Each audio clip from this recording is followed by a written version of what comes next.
My name is Jack, and I am a musical theater superfan based in St. Louis, Missouri, and this is my YouTube channel where I share my thoughts on all of the musical productions that I go out to see in town. And in this video, I am going to be sharing my thoughts on the Muny's now closed first production of their 107th season, Bring It On, which played from June 16th through the 22nd of 2025. Bring It On is a musical that the people of St. Louis have been begging the Muny to do for years now. It always ranks high on top of the list of shows to be produced via popular demand. In fact, the Muny's artistic director and executive producer, Mike Isaacson, was actually a producer on the original Broadway production from 2012. And it was created by artists who would go on to become musical theater heavyweights in the modern era. Tom Kitt of Next to Normal fame was composer. Amanda Green, daughter of classical theater lyricist Adolph Green, would serve as the lyricist. The hip-hop was penned by Lin-Manuel Miranda. The book was written by Avenue Q scribe Jeff Whitty. The Broadway production was directed and choreographed by Andy Blankenbuehler, and a cast of Broadway darlings that would eventually become Muny favorites. Adrienne Warren, Taylor Louderman, Jason Gauthier, frickin' Ariana DeBose. When Mike Isaacson joined the Muny in the summer of 2012, he knew he had to do Bring It On, but he always felt like he had to wait for the right time, because Bring It On is a hard show to produce. You need a cast consisting entirely of teenagers performing cheerleading choreography, which is not normally seen on a musical stage, and you also have to fuse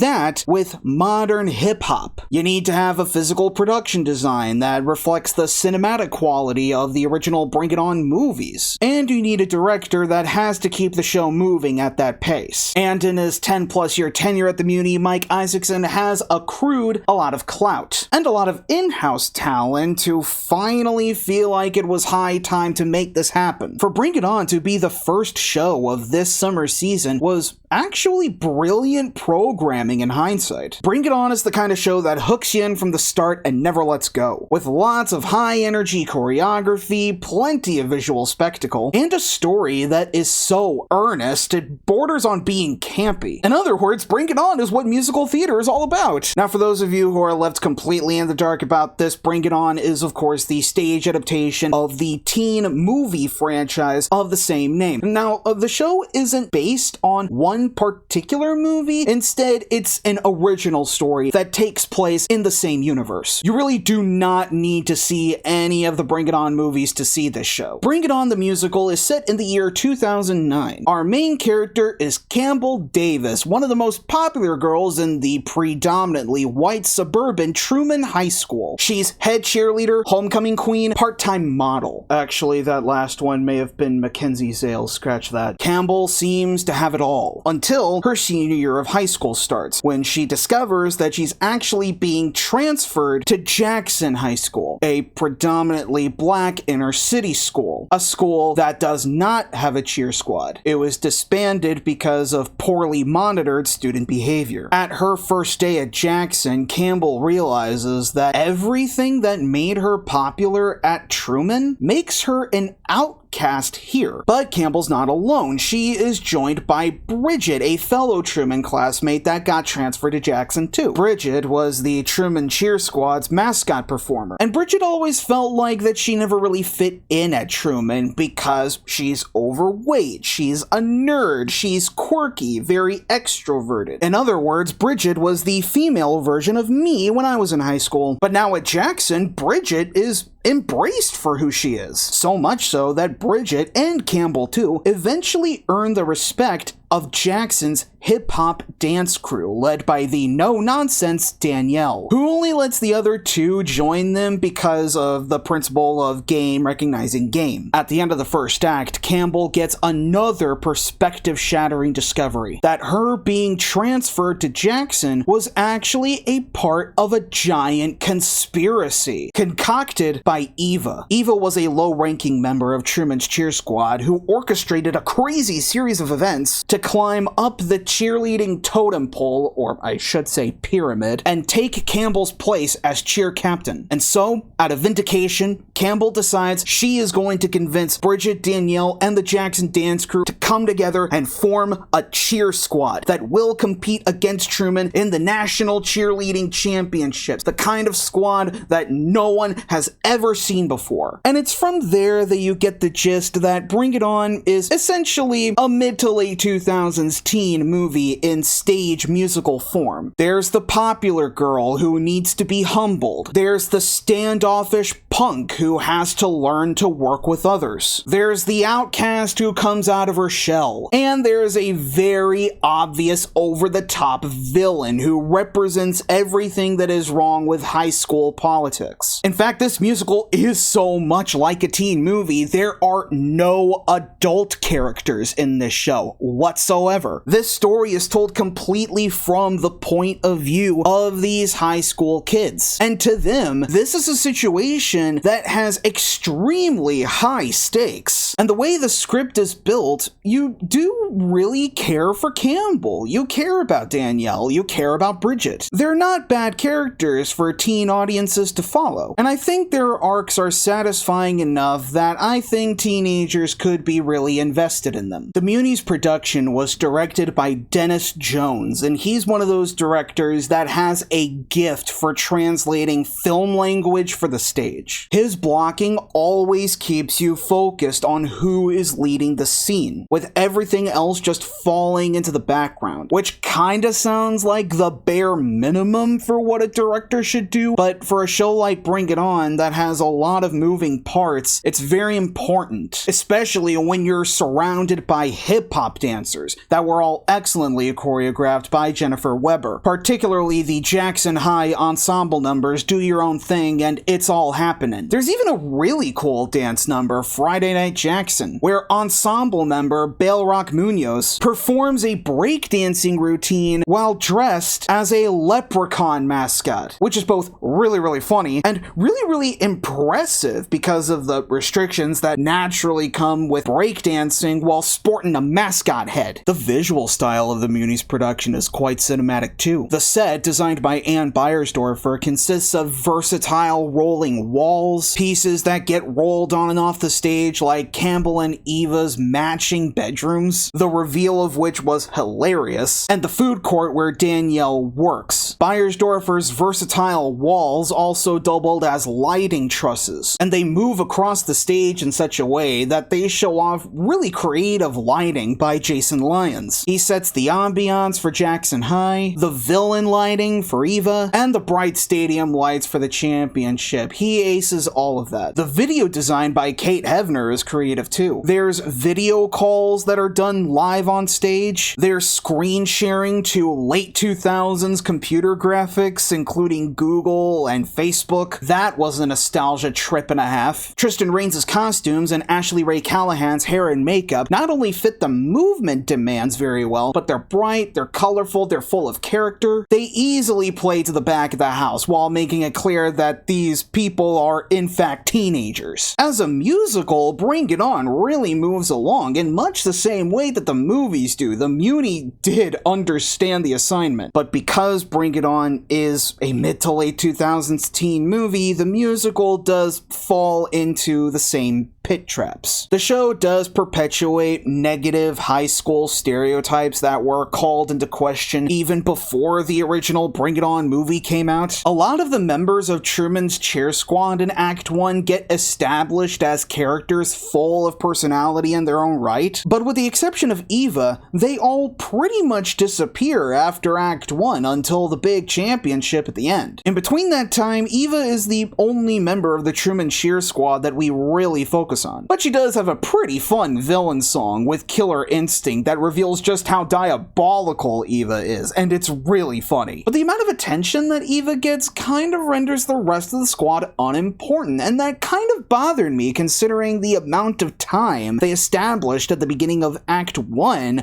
seeing how fun they are and how compelling they are. The biggest thing that bothered me about Bring It On, though, is that it falls prey to the lie liar revealed trope. In the middle of Act 2, the dance squad discovers that Campbell lied about her true intentions forming Jackson's cheer squad. That this is all about Campbell's revenge quest and not because the dance crew deserve a shot at the big time. And so the squad all disband and go their separate ways after they realize all of this was predicated on a lie. But it's like, no, wait a minute. You guys actually work together really well. Like, what Campbell is doing here is actually a good thing for you. Liar revealed stories very rarely work because the same thing always happens every time. The main character, in Bring It On's case, Campbell, she has to regain everyone's trust all over again, and she has to convince everyone all over again that her plan is actually a good idea. And it slows everything down to a crawl in a way that isn't needed. Like, you could have really had fun with Jackson High discovering their true potential as cheerleaders beyond just having songs where they just tell us how much their confidence is blooming. As is, it's very cliched and not in a way that I think modern audiences will find charming. But let's face it, you're not seeing Bring It On the musical to see top-tier storytelling. No. You're coming here to see cheer choreography live on stage. And in this regard, the Muny did not disappoint. To fill out the cheer ensemble in this show, they brought in 16 members of the University of Kentucky's cheer squad, including their coach, Ryan Martin O'Connor, who choreographed the routines. This is the University of Kentucky. This is one of the best cheer squads in the country, gracing the Muny stage. What's not to admire about this? There's basket tosses, there's liberty leaps, there's pyramids, there's base stands, there's inverted tumbles, and for Jackson's squad, they incorporate hip-hop vocabulary into their routines. Lots of pop and lock-in, lots of break dancing in midair. It's legitimately impressive that you are seeing this choreography on the biggest stage in the country. That is what makes Bring It On a perfect show for the Muny. But despite its flaws, what kept me invested outside of the visuals were the central performances. Jonah Lynn Saxer is a very compelling protagonist as Campbell, starting the show as this very typical tightly wound priss who is out of her element, but grows to appreciate her circumstances. Her big Act 1 I Want song, One Perfect Moment, was very poignant under Saxer's portrayal. Danielle is played by Kennedy Holmes, who has been performing at the Muny since she was 10 years old in 2015, which means I have seen every show Kennedy Holmes has been in at the Muny. And now getting the chance to play the deuteragonist of Bring It On, her evolution across all of the performances that I saw from Holmes was really something to see, because Holmes gives us a new facet to her acting ability playing Danielle, playing a no-nonsense punk who has to learn to let down her defenses. Her arc from being standoffish to having genuine rapport with Campbell was quite engaging to watch. Her hip-hop dancing and her vocals were both incredible, particularly in her Act 1 intro, We Ain't No Cheerleaders. And also We're Not Done, the song in Act 2 where Danielle reconciles with Campbell. You really do see how much Holmes and Saxer's chemistry has grown together on stage through that moment.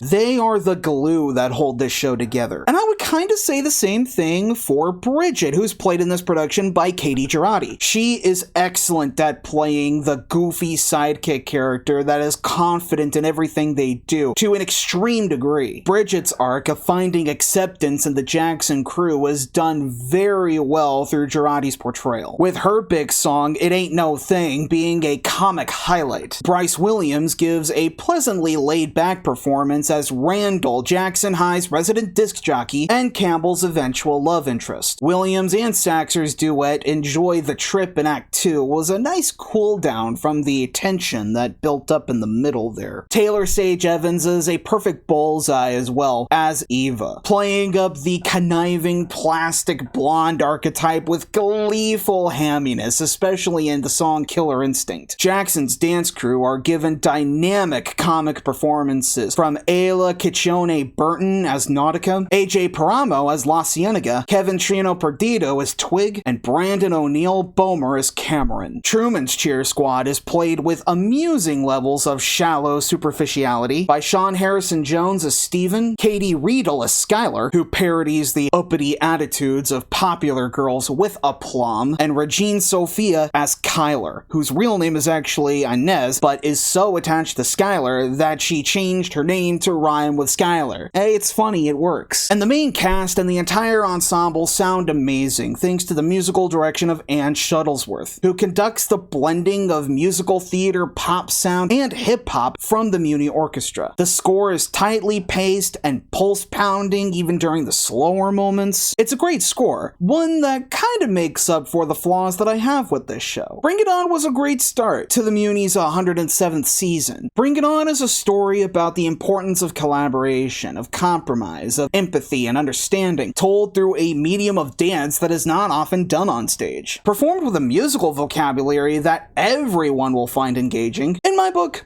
Bring It On is a successful musical, one that I would not mind seeing the Muny do again sometime down the road. Did you see the Muny's production of Bring It On the musical? If so, what did you think about it? Whatever it is, whatever you think, comment below and let me know. If you enjoyed this review, be sure to leave a like and subscribe to the channel so that you don't miss any more St. Louis musical theater reviews coming very soon.